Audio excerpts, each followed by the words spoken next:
News Talk KVNU, 610 AM and 102.1 FM.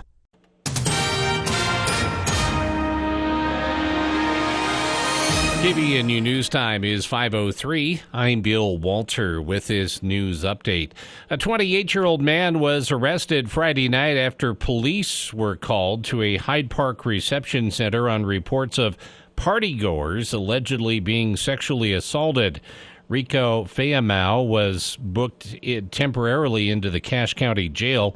According to a probable cause statement, North Park police officers were called to the reception center where several women had reported being groped. The alleged victims explained how a man at the party had inappropriately touched them. The suspect, later identified as Fayamau, had been attending the party. He was last seen wearing a white hoodie, black jacket, and glasses. The women told police Fayamau was making several unwanted advances toward them. He allegedly kept following them through the reception center, asking for their phone numbers, and would grab them while trying to hug them, according to the arrest affidavit. The alleged victims reported Fayamau to reception staff, who contacted police. Several other women also reported being approached by the suspect. Fayamau was booked on suspicion of forcible sexual abuse, a second-degree felony, sexual battery, a Class A misdemeanor, and disorderly conduct, an infraction. He was later released after posting $5,000 bail. Formal charges against Fayamau are pending the completion of law enforcement's investigation. KVNU News Time is 5:04. KVNU weather for tonight, mostly cloudy skies is our forecast. A slight chance of rain and snow overnight. Patchy fog as well. Overnight low in the upper 20s. Chance of rain and snow before about 2 p.m. tomorrow, then a chance of rain. Patchy dense fog before 11 a.m. High tomorrow in the upper 30s. Slight chance of rain Tuesday night, and then mostly cloudy around 37 degrees on Wednesday. 37 is where we've been this afternoon. It's 35 right now at KVNU. If you've been injured in an accident that wasn't your fault, you deserve an advocate. The advocates will provide caring, experienced support and will fight for the settlement you deserve while you rest and recover. Chat with an advocate today at no cost to you. In fact, you'll never pay a dime out of pocket, so you have nothing to lose. Call 801-355-5550 or online at utahadvocates.com. KVNU News Time is 5:06. Nordic Valley Ski Resort has reopened after a massive fire that damaged a lodge and forced them to close for 5 days. Skiers are ready to hit the slopes after last Monday's fire, which damaged a barn housing the ticket office, restaurant, and business offices. Due to the destruction, the resort announced on their social media that they will be undergoing a few changes. This includes purchasing tickets online, putting rentals and group lessons on hold, and offering food and beverages outside with food trucks on site. The cause of the fire remains under investigation. And a woman was hospitalized with minor injuries after officials said she was struck by ice that fell roughly 40 feet from a frozen waterfall in Ogden. Weber Fire District Battalion Chief Matthew Hess said they responded to Waterfall Canyon at approximately 10 a.m. Saturday. A woman who Hess described as middle-aged had been hiking with a group of friends and family. He said she was standing at the base of a frozen waterfall when she was struck in the head and back by falling ice. Weber County Search and Rescue responded and helped bring her down to the 29th Street trailhead, where she was transported via ambulance to a local hospital. Details about her injuries were not provided, but Hess said they were minor. He said on days with increased temperatures, people should be extra cautious around cliffs and waterfalls, which could pose a danger due to falling ice and heavy snow. KVNU News Time is 5:07.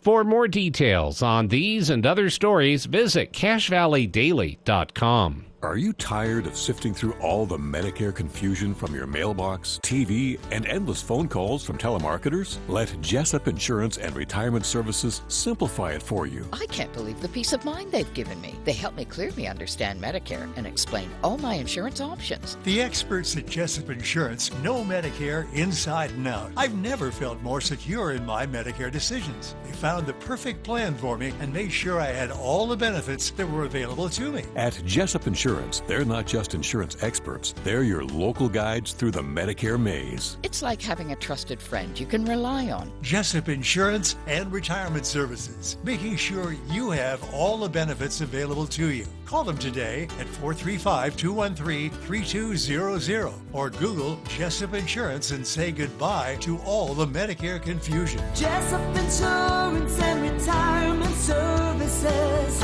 let us guide you. What if we told you the next 3 times you fill your tank, you could save money? Well, at Chevron, it's true. You can get $1 off per gallon on your next 3 visits when you download the Chevron app and join Chevron Rewards. Earn points on every fuel transaction and qualifying in-store purchases at any Cache Valley Chevron station. Doesn't it feel great to get rewarded for being you? Download the app and join to get started today. Terms and conditions apply. Visit any Cache Valley Chevron station for details or go to ChevronTexacalRewards.com. Your home is where heart should be. Heart Floor Company. To all the customers and trade partners of Hart Floor Company, they wish to thank you and wish you and your family a happy and prosperous new year. It's an honor to serve in Cache Valley, and Hart Floor Company enjoys working with each and every one of you. They'll continue to strive for great service, quality flooring, innovative ideas, and fair pricing. Thank you, Cache Valley, and Happy New Year from Hart Floor Company, 390 North, 10th West in Logan. Your home is where heart should be. Hart Floor Company. Adams Wealth Advisors tailors your future with expert in-house help. You need a CPA? No problem. Legal help? They can do that. And of course, certified financial planners with years of experience watching over every move. This is Craig Adams. At Adams Wealth Advisors, we are here to help you receive peace of mind whether you've done a lot of planning or a little planning. Count on our team at Adams Wealth Advisors for honesty, professionalism, and integrity. Visit AdamsWealthAdvisors.com or call 752-1702 to schedule a time with an advisor today. Were you injured in an accident and don't know how to move forward? Call the Advocates. It doesn't cost anything to chat with the Advocates' experienced attorneys. In fact, you'll never pay for any out-of-pocket expenses. Let the Advocates deal with the pushy insurance adjusters and sort out those stressful medical bills. Talk to the Advocates and get a free case evaluation. Now with offices in Logan at 95 West 100 South. Call 801-350-5550 or chat online at utahadvocates.com.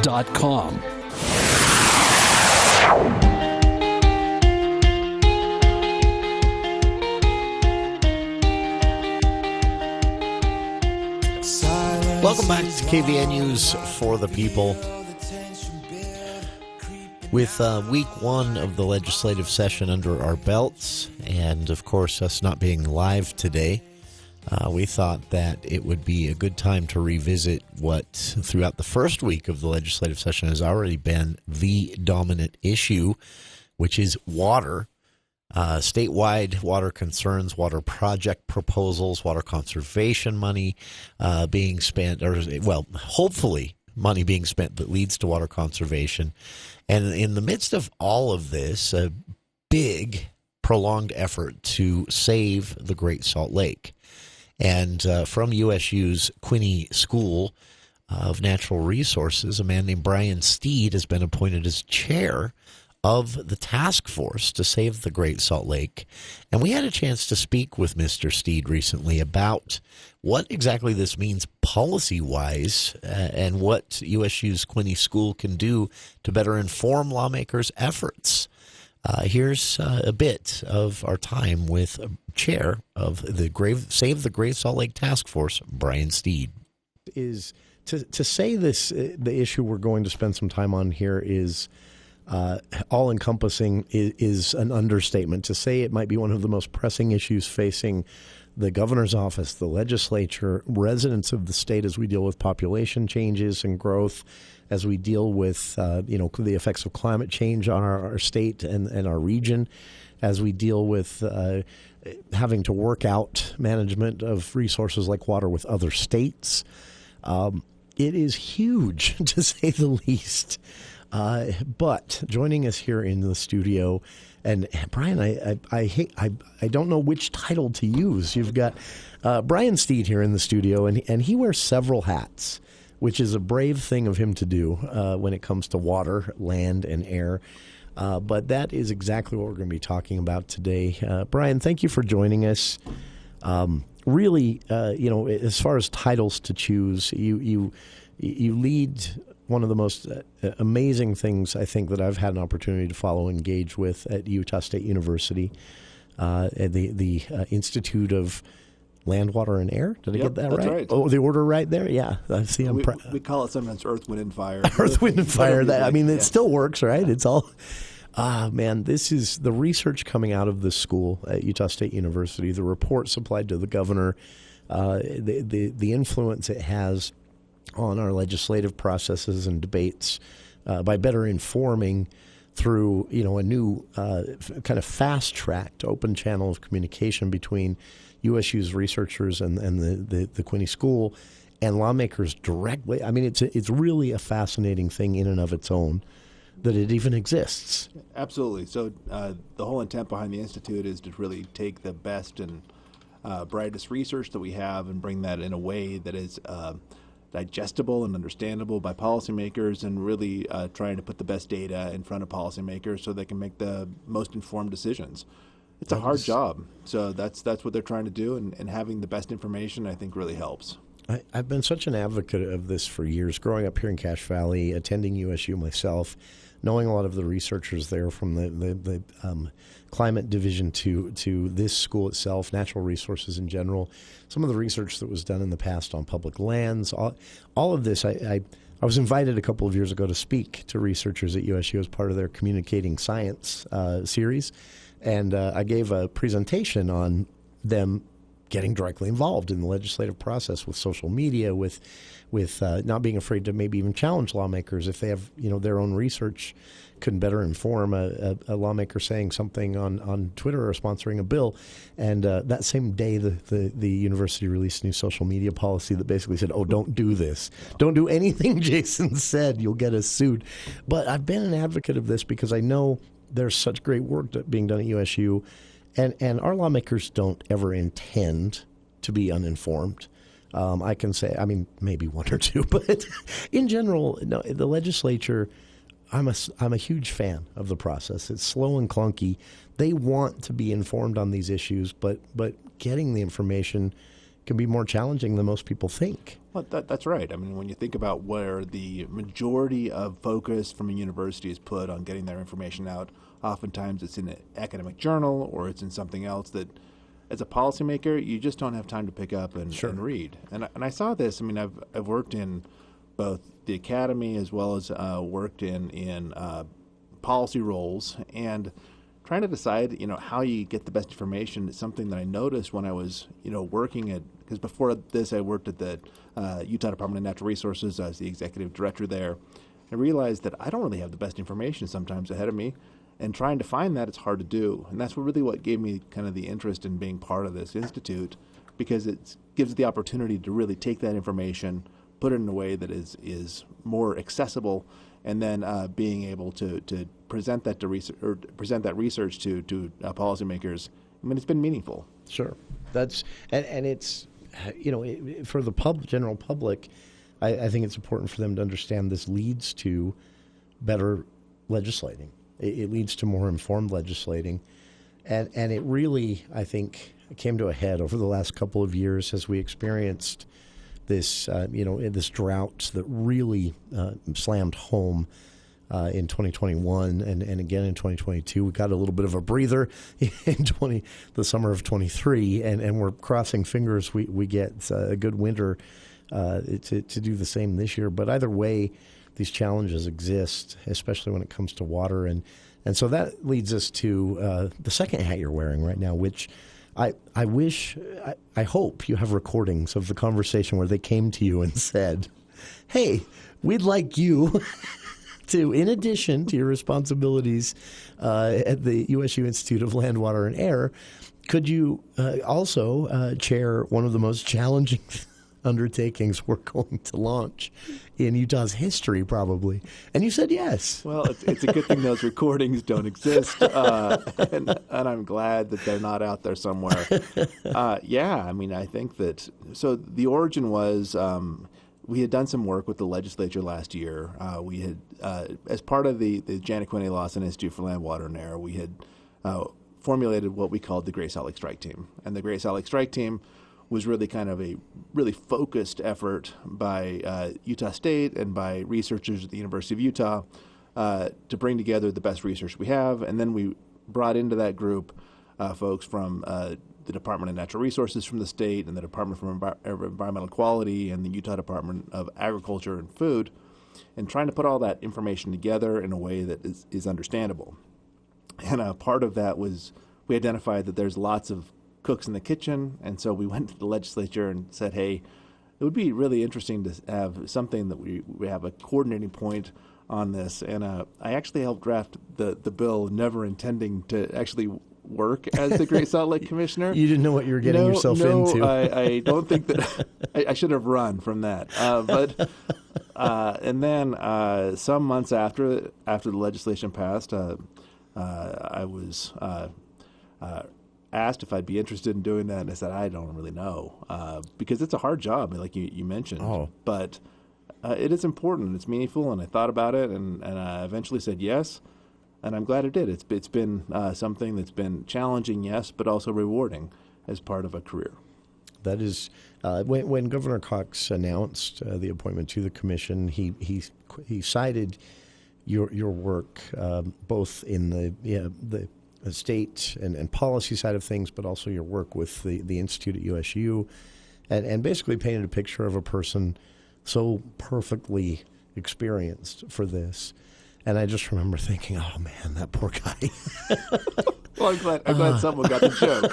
I'm glad someone out there understood. But I'm so glad you did say yes, because for listeners, it really can't be overstated how important this is. You're talking research and knowledge coming out of Utah State University, and pumping that directly into the legislative process at a time when lawmakers, the governor, and cities and counties, even in their own ways, are looking at our water situation. They're looking at the future of the Great Salt Lake. They're looking at how that connects to our economy, which is great now, but imagine it if we lose all of this, or if people don't want to live here anymore because there is no more water.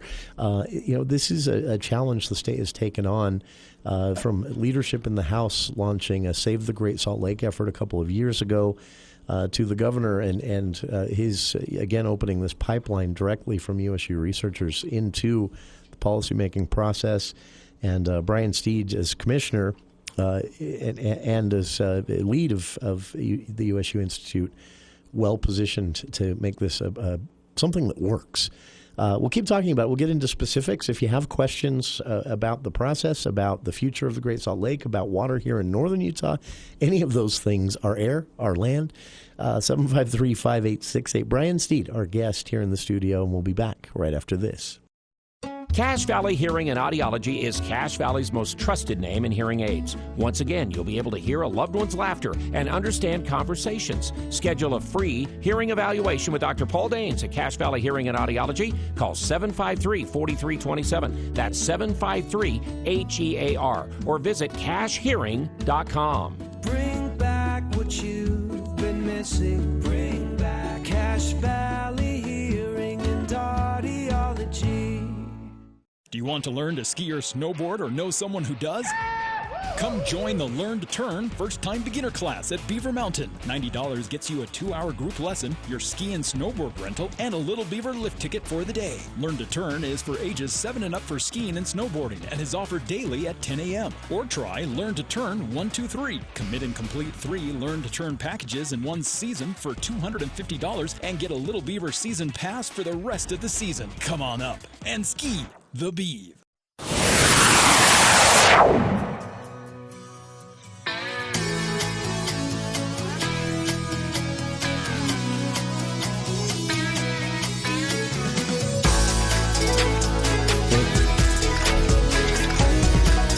Welcome back to KVN News for the People. Joining us here in the studio is the Great Salt Lake Commissioner.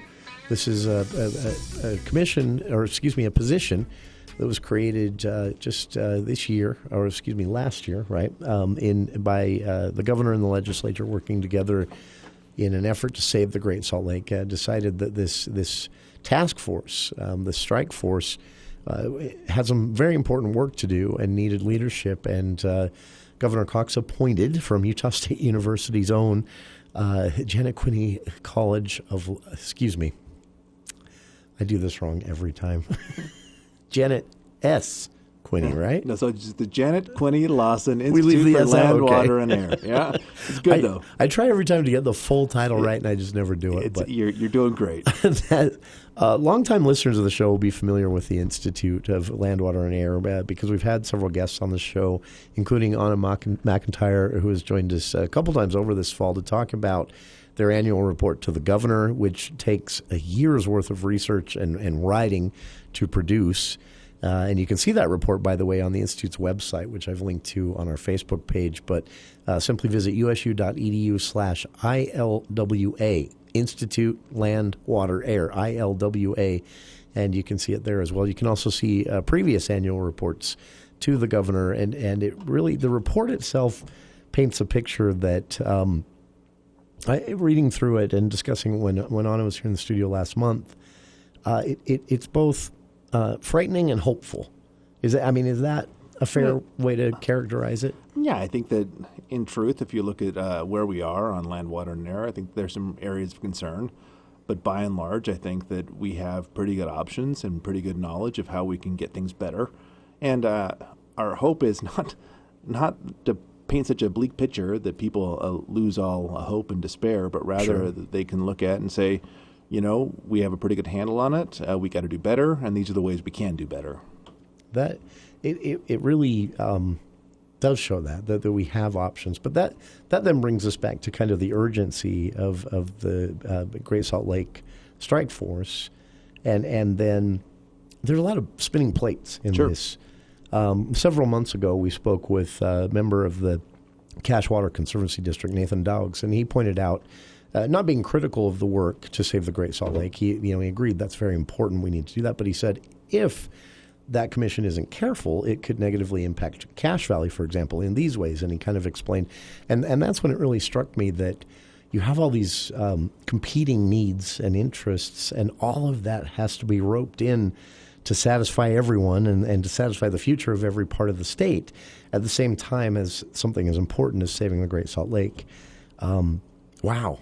Yeah, so it's, and I think that Nate's right. It's hard, and our hope is to be able to balance those various human needs with the needs of the lake, and I think that we have reached a bit of an inflection point as a state to where for a long time, I don't know about you, but I didn't spend a lot of time at the Great Salt Lake. No. I mean, my dad's grew up on a farm really within very short distance. He was in Syracuse, Utah, and so we'd go see Grandpa and be right on and the shores of the Great Salt Lake. We never spent any time going there because it was just like this thing that we knew about but didn't care that much about. And that's true. I think that recently we've realized that it has pretty big impacts on all of us in a lot of different ways, not the least of which is that it can impact our air quality. If it gets too dry, for instance, we have this big exposed lake bed.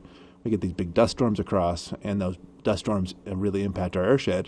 A lot of that ends up here in Cache Valley, right? And so we would like to avoid that. And then there's other effects as well. I mean, think about this, where a lot of that dust also ends up on snow.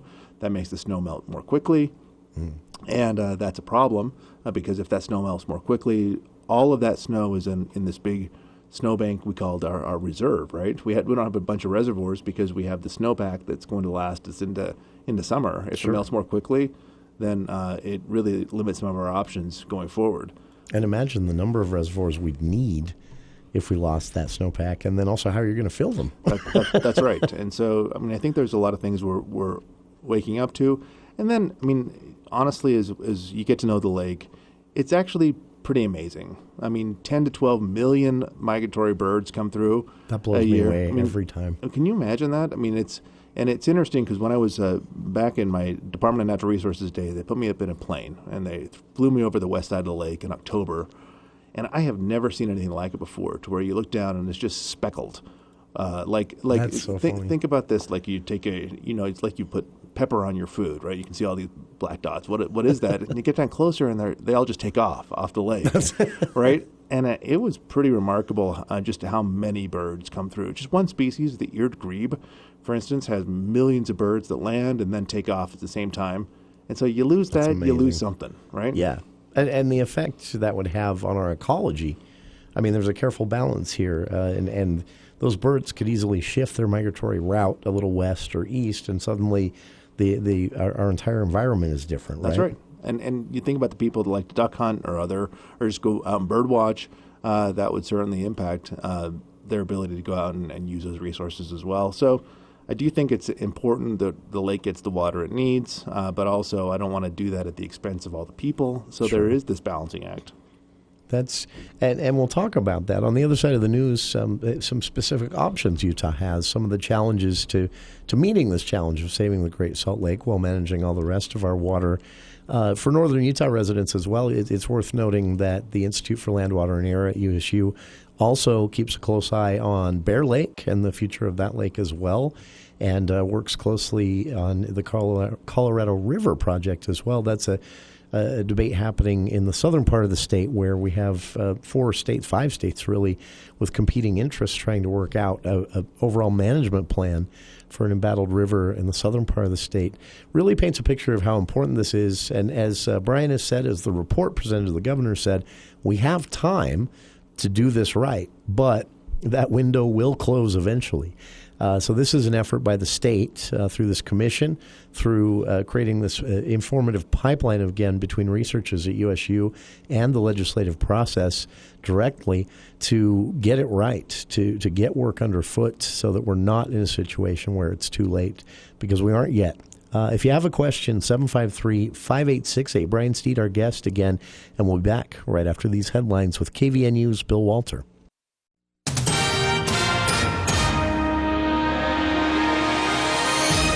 Thank you, Jason. KBNU News Time is 5:30, and this look at the news is brought to you by Mount Logan Laundry.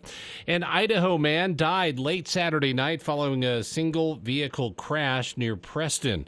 Idaho State Police report the crash occurred just after 11 p.m. near milepost 11.2 along US 91. A 22-year-old man from American Falls was driving a 2006 Chevy Silverado northbound when the vehicle left the roadway and overturned. It came to rest on its side. Police report the driver of the Chevy was transported by ambulance to a local hospital where he succumbed to his injuries. He was not wearing a seatbelt. There were no other passengers inside the truck and no other vehicles involved. The roadway was blocked for about 3 hours while emergency crews cleared the crash scene. Police did not say what caused the truck to veer off the road. The accident remains under investigation by the Idaho State Police. Shortly after crossing the halfway mark of January 2024, a major contrast was noticed in southern Utah's snow water equivalent compared to that of northern Utah. By January 20th, the northern Utah mountains were well above the average snow water equivalent for this time of year. The SWE in these areas could be seen ranging from 110 to 133%. Central Utah was not far off, with an SWE measured at 81 to 111%. The southern Utah mountains, however, seem to be struggling compared to the rest of the state. In areas like Washington and Kane County, the SWE was reported at 55 to 56%. Just under half of where it should be this time of year. Thankfully, a few incoming storms are expected to primarily impact southern Utah. The hope is that the precipitation produced by these weather patterns helps to even things out down south. Overall, Utah is in good shape. While our snowpack does not usually peak until April, Utah's statewide SWE currently stands at 106% of the median for this time of year. And the FBI is warning the public about an increase in a crime known as sextortion, when suspects target minors and threaten or coerce them into sending sexually explicit videos and images online. Offenders then threaten to release the content unless the victim produces more. Financially motivated sextortion follows a similar pattern, but ultimately offenders are looking for financial gain. Special Agent Curtis Cox in the FBI Salt Lake City office said that they receive dozens of calls a month. These cases typically involve young male victims between the age of 13 to 17. We see some younger than that, actually. And so we're just really trying to get the word out. Obviously, awareness is key here. We want kids to know what sort of dangers they face online. We want them to know what resources are available to them. Cox says in the 6 months from October 2022 to March 2023, the FBI saw a 20% increase in the reporting of financially motivated sextortion cases. If you or someone you know believes they are a victim of this kind of crime, you are to contact law enforcement immediately. You can report it to the FBI by calling 1-800-CALL-FBI or online at tips.fbi.gov. KBNU weather for tonight. Slight chance of rain and snow overnight. Patchy fog, otherwise mostly cloudy, low in the upper 20s. And then chance of rain and snow in the forecast tomorrow. Then a chance of rain, little or no snow accumulation. Chance of precipitation about 30%. High tomorrow in the upper 30s. And then slight chance of rain Tuesday night, mostly cloudy, and upper 30s on Wednesday is the forecast for midweek. It's been to 38 today. Right now it's 36 at KVNU. Hey, the guys at Whole Tree Care trim trees all winter. In fact, winter is the best time to trim because visibility is perfect with no leaves. Plus, your trees are dormant, making it easier on your trees. Call 435-760-6587. You can always get more news at CashValleyDaily.com. The colder weather is here. Are your quilts and blankets looking dingy? Is your winter coat or jacket dirty enough to stand in the corner just by itself? Well, go to Mount Logan Laundry. It'll take no time at all to freshen up everything. They have the 55 and 80-pound washers, the biggest around, and great big dryers, too, and it costs a whole lot less than dry cleaning. Free Wi-Fi and drop-off service. Mount Logan Laundry really is the cleanest spot in town on the corner of 5th East, 9th North in Logan, or in Brigham at 1st East, 7th South. Mount Logan Laundry. ABC News, I'm Mark Remillard. Authorities in the Chicago suburb of Joliet say they're searching for a suspect in the shooting deaths of 8 people over 2 days. Joliet Police Chief Bill Evans. We will do everything in our power here at the Joliet Police Department to bring the person responsible for this to justice. Authorities have named Romeo Nance as a suspect, say they're searching for him. They say he's armed and dangerous. The start of the New Hampshire primary just a few hours away as the small community of Dixville Notch, where there are just 6 registered voters, is expected to cast ballots just after midnight. The U.S. and U.K. taking part in another round of strikes on targets connected to Iranian-backed Houthi rebels in Yemen. Military officials say the strikes targeted missile supplies and launchers and were aimed at weakening their ability to carry out attacks on ships in the Red Sea. A positive day on Wall Street to start the week. The Dow closing up 138, the S&P up 10, the Nasdaq up 49. This is ABC News. The Above and Beyond Salute. My name is Kurt. My name is Will Feelright. Each week we like to recognize people who go above and beyond. We give them a $40 gift card to Firehouse Subs, and this week it's you, man. Oh, that's awesome. Yeah, this anonymous individual said you do the best job keeping the streets clean and safe. A lot of that is often done early in the mornings and late at night while the rest of us are in bed. Oh, well, I appreciate that. Thank you. And I just want to give a shout out to all the state, county, and city plow drivers that are out keeping the roads safe. The Above and Beyond Salute, sponsored by Firehouse Subs on News Talk KVNU. All right, dads, let's test your knowledge. Ready? What does this sound? Some of the more experienced parents recognize it as the sound a young teenager makes when he's done something he regrets. Listen. Kind of a sad sound, isn't it? But if you recognized it, then you know exactly what to do. Listen. Because that's when together you can both figure out how not to make the same mistake again. This message from The Church of Jesus Christ of Latter-day Saints. Reach the Sheriff's Department Civil Processing Division. Please hold where call is transferred to Sergeant David Chapman. Deputy record. This is Sheriff Chad Jensen. Fraudulent phone calls similar to this one have been received by many citizens in Cache County. The most common scams are asking for payment over the phone because of a lawsuit, civil bench warrant, or to post bail for a family member who has supposedly been arrested. They ask for payment in form of prepaid cards, gift cards, or money transfers, and if you do not pay, they threaten to arrest you. The Sheriff's Office does not take payment or ask for personal information over the phone. These types of scams often use internet phone numbers which are nearly impossible to track. If you receive a phone call of this nature, do not give out any personal information and hang up. Be cautious about the information you give out over the phone to make sure you are not the next victim of a scam.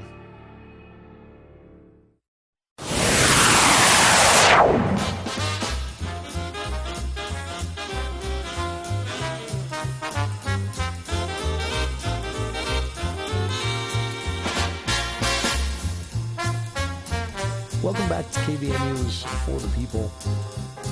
Fascinating conversation here underway with our guest, Brian Steed, here in the studio. He heads up at USU's Institute of Land, Water, and Air, which is in and of itself enough responsibility, quite an important body of research and information that is now being fast-tracked through a new, kind of communication portal straight to the legislative process. But in addition to this, he said yes when the governor asked if he would serve as commissioner of the Great Salt Lake Strike Force, this effort to save the Great Salt Lake.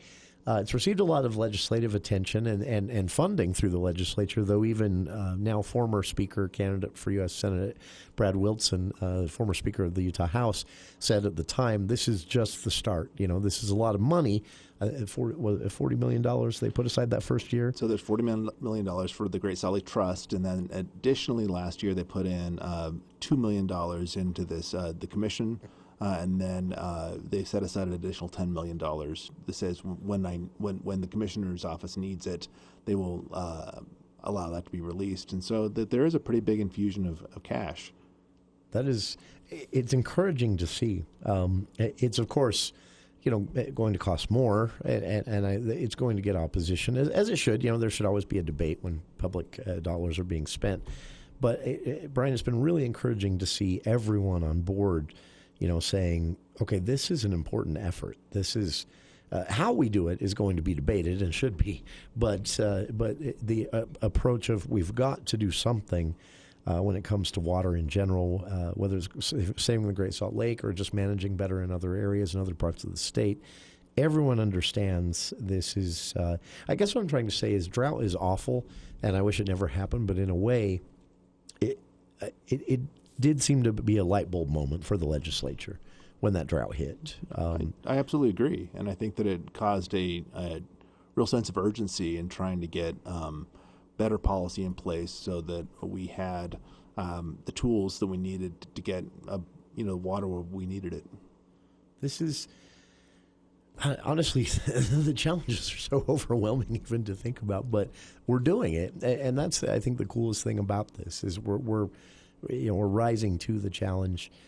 When it comes to the Great Salt Lake itself, there's also a multi-faceted challenge there. Of course, the water levels are the what the public most understands, but you also have the bifurcation of the lake. You also have industries that depend on the lake that have to operate in a way that isn't damaging to the lake. And then, of course, upstream from the lake everywhere, you've got water interests and water needs for a growing population. What options are sort of the low-hanging fruit right now? So I think that's a great question. When you look at the balance of water used within the Great Salt Lake watershed, you'd really rank order these things in kind of three different levels. The top would be agricultural uses, and that shouldn't be a surprise to anybody. Agriculture was here first, and agriculture, as long as they've been able to put water to beneficial use, they're able to retain those water rights, and we've seen that in a lot of ways. I mean, I have ancestors in Richmond. They've been there since the 1880s, century old, and just been water rights and there, been doing their thing. And that's great, because I think that's been part of our heritage and part of our economy. It's a huge part of our economy still, right? an important part. So that's one. Two would be municipal and industrial uses. So that's the water that we put in our homes and in our businesses. Interestingly, the majority of that water is actually used outdoors, and so about 60% of that municipal and industrial water is used outdoors. And then third, as you mentioned, if you go down that list, you have mineral companies. Mineral companies take water out of the lake, they put it in big evaporation ponds, and they start evaporating that off. And so when you start to look at how are we going to make the difference and how are we going to make up the savings, I think that we have to ask all of those people to be a little more efficient in how we use that water. So on the agricultural side, the state's invested $270 million over the last couple of years on what they call agricultural optimization. And that's intended to really put into place technologies as well as practices that use less water but still provide the same type of crop growth that we've had previously. And if you're able to take that water that's then saved through that adaptations or those adoptions of technology and get it to the lake, that would be awesome. And studies at Utah State show that you could have up to 15% water savings on that, and that's a substantial amount of water when you're talking about that. When you consider the share of water of our overall statewide water use and the share that is used by agriculture, 15% savings in that share is a huge amount of water. And I've never met a farmer who isn't a conservationist. That's right. They won't say that. No. You know, if you compare them to if you say environmentalist or Greenpeace, they're going to growl at you. But they are always conservationists. And some of those, I learned some of those sprinkler systems that cut their water use down while still, serving the crops well, run $10,000 to $15,000. And few people in agriculture have that sitting around. That's right. And so the state's helping. And the whole intent behind that agricultural optimization is try to help adopt some of those. That's amazing. Those and even on existing pivots, those big irrigation pivots that you see in fields, if you drop the level of that or drop the pressure even of where the water is delivered, oftentimes you get a substantial water savings. And so there's different things you can do. On the municipal and industrial side, we've got to get people to be more aware of how much water they're using. So one of the things we've invested in is to make sure that meters are in place when people are putting water outside. They call that secondary water meters, and so there's been a big effort on that front. And then we're trying to get people to use sod or grass in a more reasonable way. And that's in two ways. One, it's been shown that oftentimes people use more water on their lawns than they need to. I was one of those people. As have I been guilty of that in the past. But if you cut back on how much water you use, it turns out you sometimes get healthier results. I'll give you just one anecdote. I was working with some friends in Weber Basin Water Conservancy District. They were monitoring how much water was going in certain places. They found a park strip, so that area, and it was at a business in somewhere within their service area. And that the park strip is between a sidewalk and a road that was getting 700 inches of water per year. And if you think about that, you're growing rice. No, you don't need that much water. And so trying to get that like a tenth of that to keep it green, right? Exactly right. And so those types of things, by making sure people are aware, and then if we do have sod, I have sod in my house. The reality is we have to make sure that sod is useful. There's a lot of places where we have grass that we just have grass because we didn't know what else to do with it. Sure. And if I'm not walking on it, besides when I'm mowing it, it's probably not great use of sod. And so there's been a bunch of incentives put in place to say, let's reduce the amount of sod we have. And let's make sure that as we grow smartly and make sure that we have landscaping that makes sense for the conditions where we live. And I'm not saying that everything has to be xeriscaped. What I am saying is we just be mindful that water is a precious commodity. I think of there's a strip of grass in between a large. It runs the center of a large parking lot at the south end of the valley at the Y, in between the AutoZone and the Planet Fitness. There, it runs the length of the parking lot. It is literally 5 feet of grass with a sprinkler system watering it for no reason. And things like that. But I think of my own use. Brian, I used to be very conscious of not letting the water run when I brush my teeth or, it just weighs in my home. What I'd never thought about was my sprinkler system set for years to water 3 times a week because that's just what you do. I've switched since the 2021 to once a week, except for a 1 month period, mid-July to mid-August, when I switched it up to twice a week. Nothing has died. So I've cut my water use almost in half, but I just hadn't thought to do that before. Isn't that interesting? And I think that, as you said, the drought was in part a good thing because it allowed us to be more mindful of those types of changes that we really probably should have been doing all along, but people just weren't thinking about it. And so trying to get those, I guess it's a bit of a cultural change, but it's also just an information change to make sure that people understand that your grass probably doesn't need as much water as you're putting on it. Sure. So I think that's good. And then one more thing I'll throw in. There's another center at Utah State called the Center for Water Efficient Landscaping. They've developed a seed blend that actually uses by far less water, and I encourage you to check that out as well, because you can even overseed your grass, and it can grow in a way that you then use less water as well. So I mean, I think there's good options available, and so I think that we just need to be smart on how we do it. And it shows how easily, we can do this. And Brian, is it fair to say no one of these things would be the solution, but all three combined, we can get somewhere? Well, and I think that's exactly right. People keep asking, what's the solution? And people talk about it in terms of the silver bullet. Yeah. And in truth, there is no silver bullet, but there probably is silver buckshot. We need to make sure that we're applying as many of these things simultaneously as possible. And yeah, is it going to require sacrifice? It will indeed. Will it require a change? It does. But I'm overly optimistic that we can actually get there and both have the water that we need and sustain growth that we know we're going to get, plus save the lake. And Sure. I think that doing those things, it will require adaptations, but I think those adaptations are possible.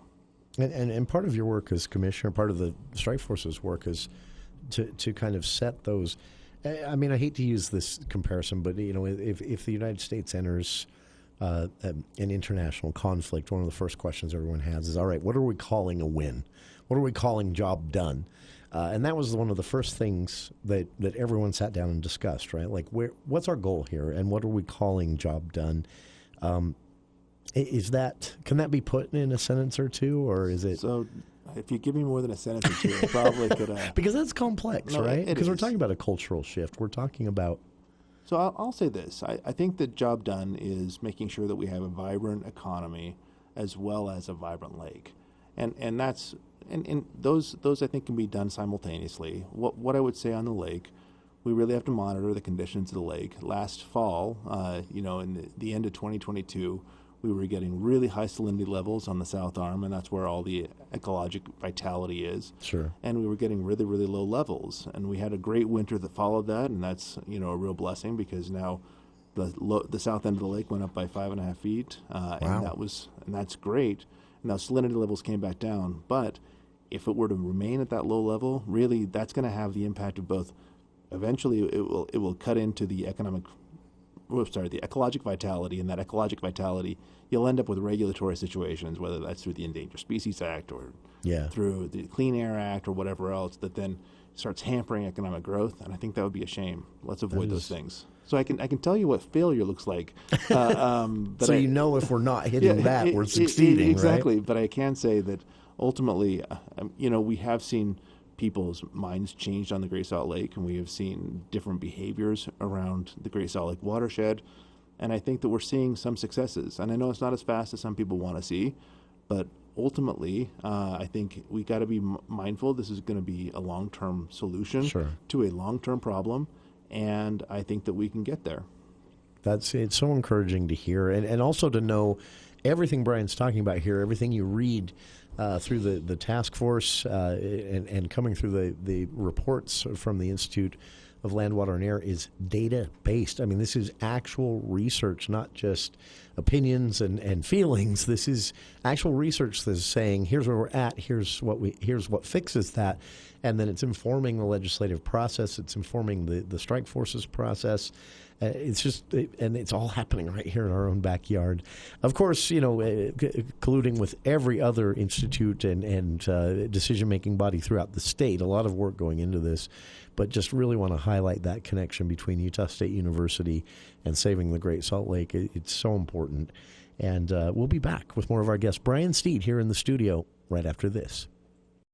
This is Dan at the Sports Academy, inviting you to check out our new gear this new year. Our renovated weight rooms are full of brand new cardio and strength equipment for all fitness levels and abilities. After your workout, take your health and fitness to the next level with our new recovery zone with cryotherapy and massage chairs. Experience the new gear at the Sports Academy this year. Gain more energy and love life this new year at the Sports Academy. Your club, your results, your life.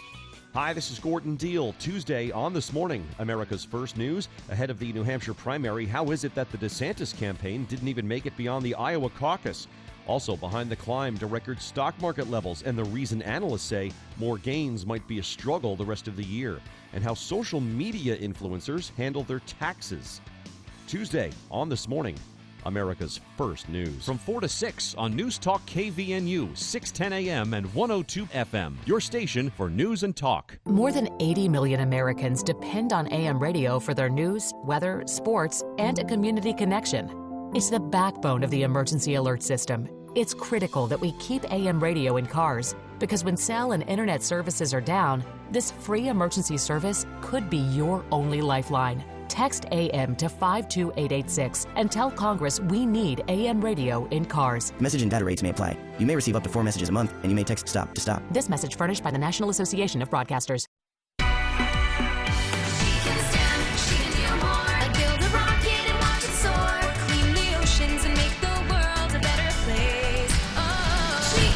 Learn more at She Can STEM. A message brought to you by the Ad Council.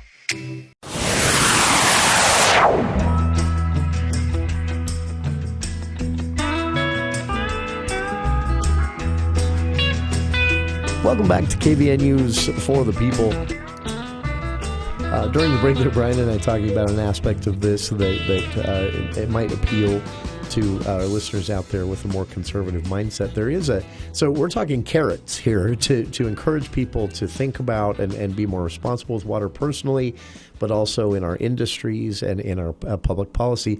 There is a stick involved here as well, which is that if we don't do this, the federal government will, the Interior Department, and you're seeing that kind of play out in the debate over water management in the Colorado River, where the Interior Department at this point has stepped in and said, okay, if you guys don't come up, 5 states don't come up with a plan, we'll write one for you. And that's also something to avoid, because if we tackle this problem as a state, we retain that autonomy over managing water in the future, which I think we can do. It is a challenge. Population growth is a big part of this, right? Absolutely. When you see the projections. And you look at the projections for population growth coupled with, whether it's warmer temperatures, which will have more evaporative loss, or just different uses of landscapes, and it is a little daunting, right? Yeah. But that being said, you can grow in a way that it doesn't use a lot more water, and I think that we can do that.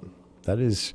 Have you ever left, a meeting of the strike force, or a meeting with the governor or legislative leaders, and you're discussing all this, and you just think, we won't be able to do it. There's too much. Because I think a lot of people sort of feel that way when they really dig into this issue. So, in all candor, sure, there are times when it's more discouraging than others. That being said, I can't do my job with the culture of fear or the disbelief that we can do better. Sure. And in truth, I think that we can. And when you look at the history of the West, we have seen challenge after challenge after challenge, but those challenges are surmountable, and they're surmountable by people making different choices or doing things in a different sort of way. Sure. And ultimately, I think on the Great Salt Lake or other environmental challenges that we're facing in the West right now, we'll be able to make those adaptations. Sure. And to be blunt, our water management for centuries here in the West has been a bit of a house of cards, right? And you have to. I feel like we have to look at it that way. Look, we had a great run of luxury where we maybe abused the system a little bit because we could. And this is actually a minor ask at this point. If you consider the sacrifices individuals will have to make, fairly trivial. Yeah, that's right. And that's, you consider the investment the state, big picture, the investment the state might have to make in helping those in agriculture adopt more, more water conscious technology. It's a lot of money now.